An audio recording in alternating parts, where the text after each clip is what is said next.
Kombes Pol Yusri Yunus menyebut kalau kasus ini sedang dalam tahap pengembangan. Kabid Humas Polda Metro Jaya Kombes Pol Yusri Yunus memaparkan kasus sopir Pajero penganiaya sopir truk. Masih kita ini, kembangkan, dulu mas, tapi ini penganiayaan, pengerusakan juga kita lapisi dengan pemalsuan nomor kendaraan, ucap Kombes Pol Yusri Yunus. Kombes Pol Yusri Yunus menegaskan kalau pelaku tidak pernah mengaku sebagai anggota TNI. Pria berkaos loreng di lokasi adalah security.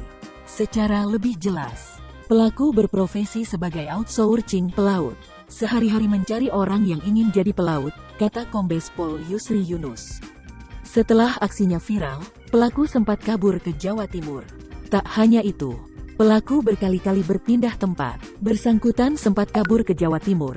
Saat kita ke Jawa Timur, bersangkutan terbang lagi ke Jakarta.